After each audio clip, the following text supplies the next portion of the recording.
Welcome to this edition of the NCW Life Magazine. In today's episode, we get an inside look at fire training at the Columbia Breaks Fire Interpretive Center in Aniat. Firefighters from around northern Chelan County came together not just to talk shop, but to practice what they preach. For the first time since its creation, the North Central County Cooperator Group, which is made up of various fire departments and agencies, came together in April for live fire training in preparation for this fire season.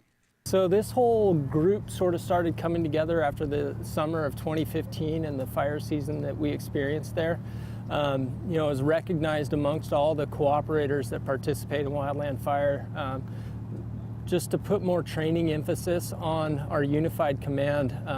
Right now, currently today, we have members from Chelan 5, Chelan 7, Chelan 8, Washington State Department of Natural Resources, Forest Service, and BLM resources here, including ground resources and aviation assets. So the goal with this big group is to really come together and practice pre-season to what we're going to be experiencing in the fire season.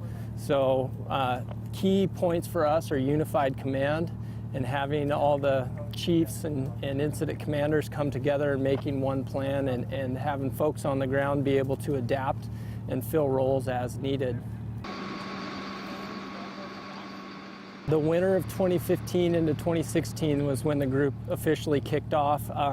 I came on in February of 2016 and this meeting was already starting. When it started 2 years ago, it was a lot of sand table exercises, really trying to emphasize, again, those pieces I talked to you earlier. But this is our first year where we've actually been able to take that a step further and practice these same concepts in a field setting with a live fire scenario.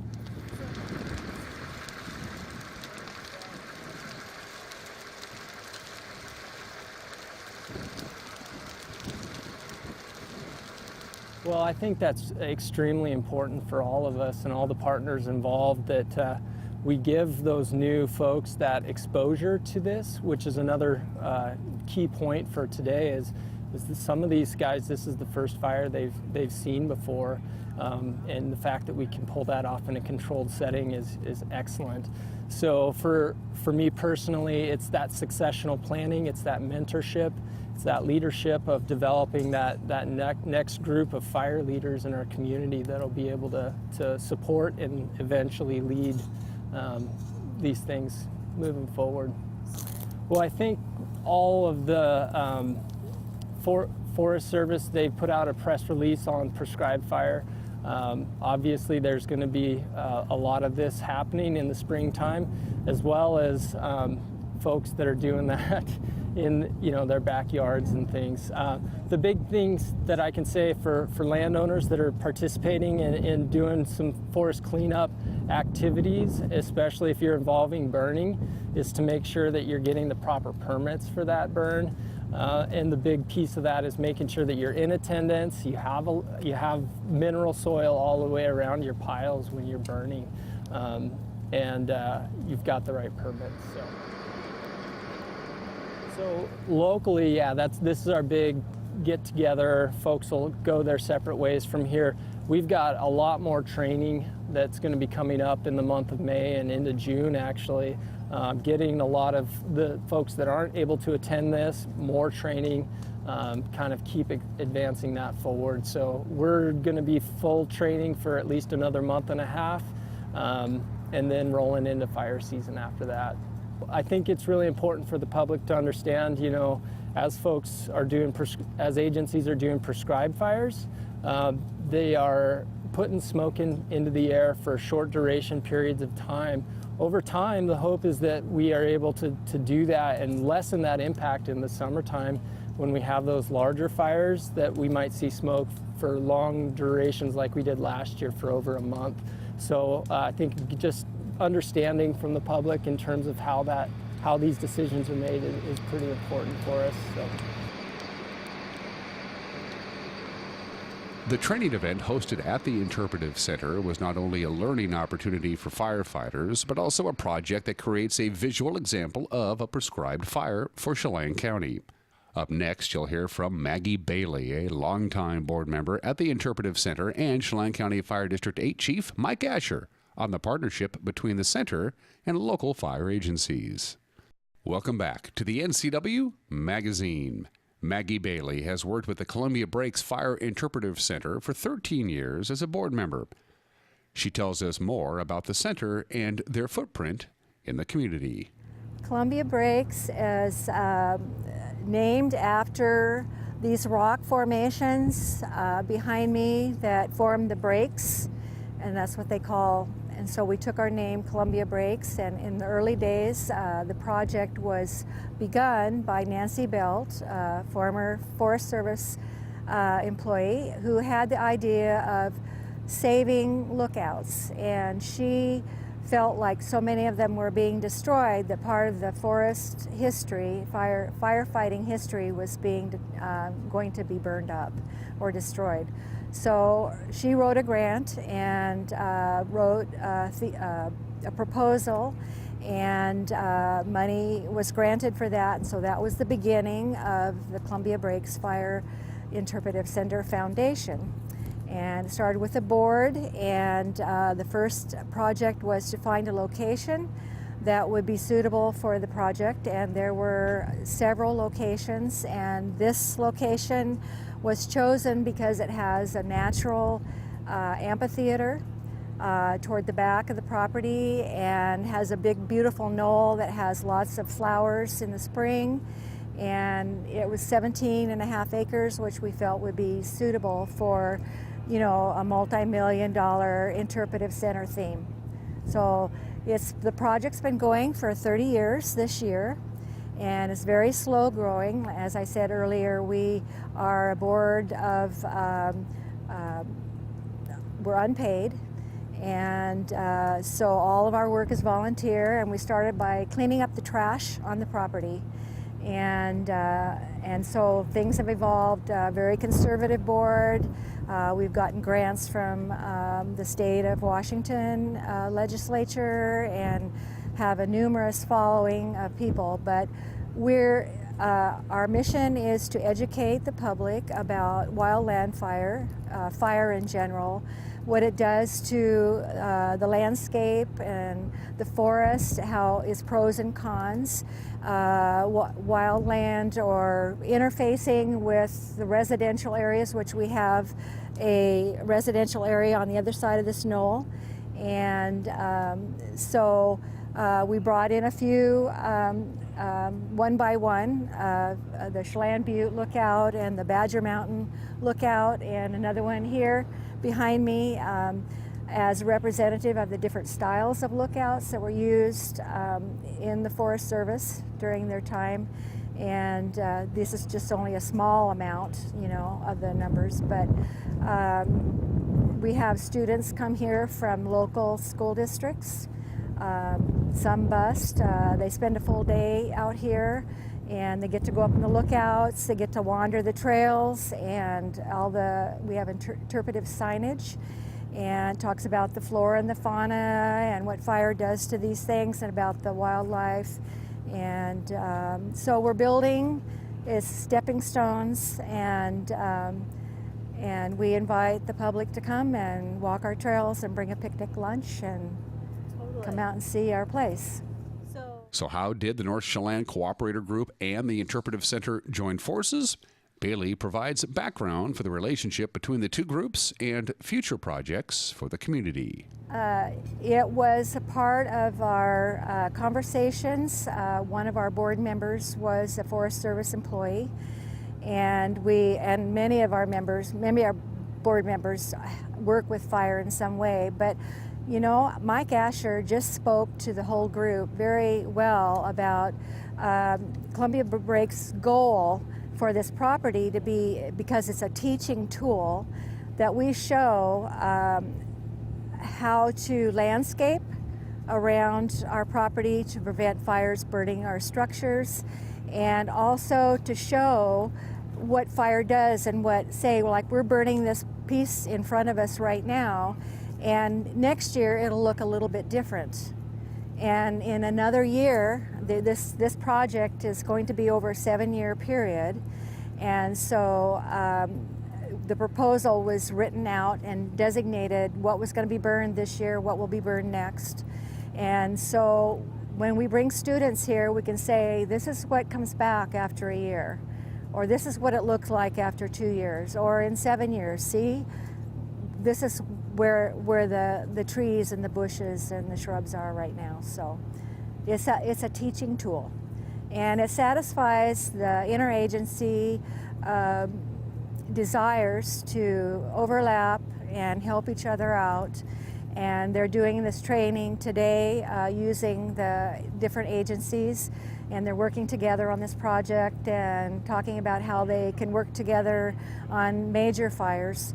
And so we're delighted that we could partner with them to do our project, to see our goals, and they are realizing theirs. We'd like to build, we have projects, and we're phasal.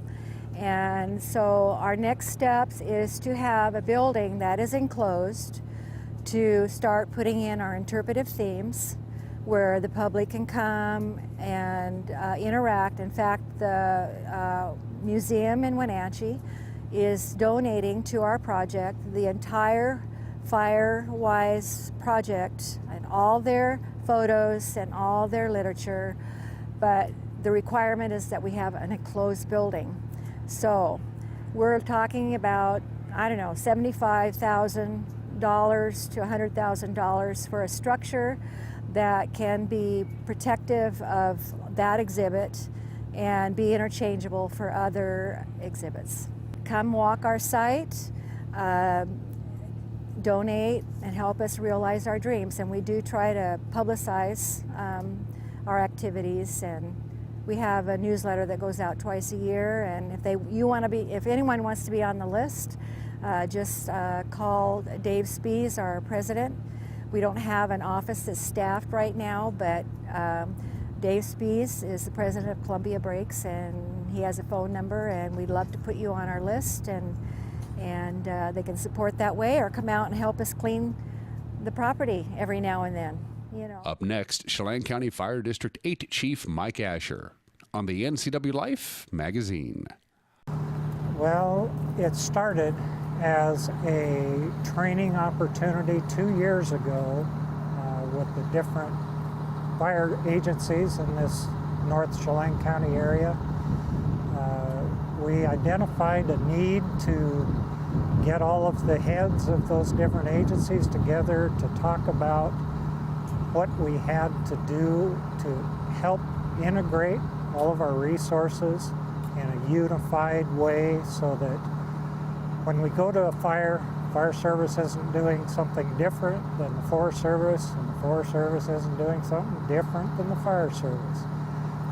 We could be duplicating effort and not really know it. So we had identified a need to improve on that from some of our fire history, from the firestorm they had in Chelan, 2015, we had the Mills Canyon fire here, 2014.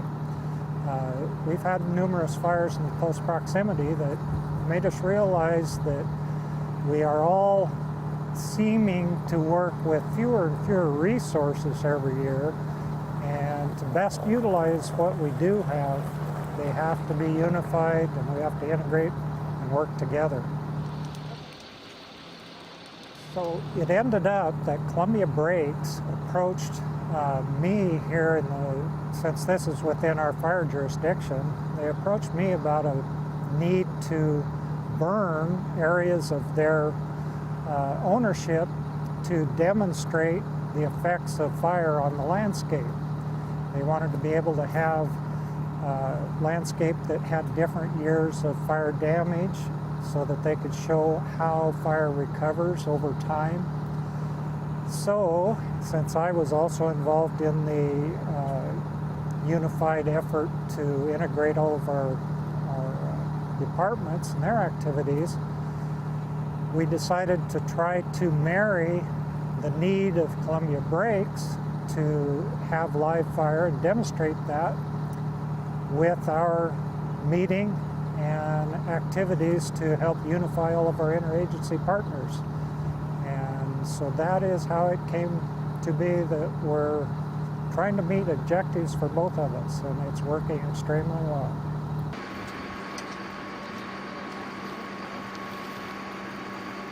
What you have here today is you have what would be the command personnel for the very initial stages of an incident in the Chelan County area. You have those folks, and then on the other end of the spectrum, we've got around 30 recruits from the Chelan, Orondo, and Entiat fire departments that are also here taking some training from this because it so happens that they're going through their recruit school in Chelan at this time. We are able to share what each of us have in the way of roles and responsibilities. Structure firefighters, as you're probably aware, are trained to attack a structure fire and know how to deal with that, to respond to the auto accident on the highway or whatever type of emergency that fire service provides that response for. That's different than the mission that a wildland agency person has. Their responsibility is putting out wildland fire. And so we have to sometimes marry our disciplines. Fire service people have to understand the roles and responsibilities and the mission of wildland firefighters, and vice versa. Wildland firefighters have to understand that structure folks have a little bit different mindset.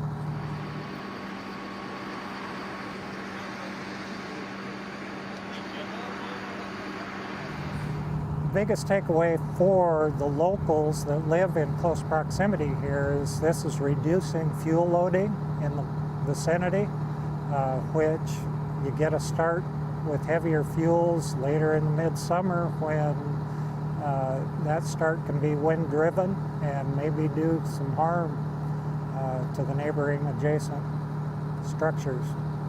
This is something that has been extremely successful here in North Chelan County, and we're looking at opening the door for the entire county, the Wenatchee Valley area, becoming involved either in this or they will probably be doing something very similar in their particular area, because in every area we have what are those, quote, initial attack personnel that end up having to marry together and make decisions. And those decisions might be ones that make the difference in whether a fire gets extremely large and becomes a project fire or whether it's knocked out and taken care of quickly.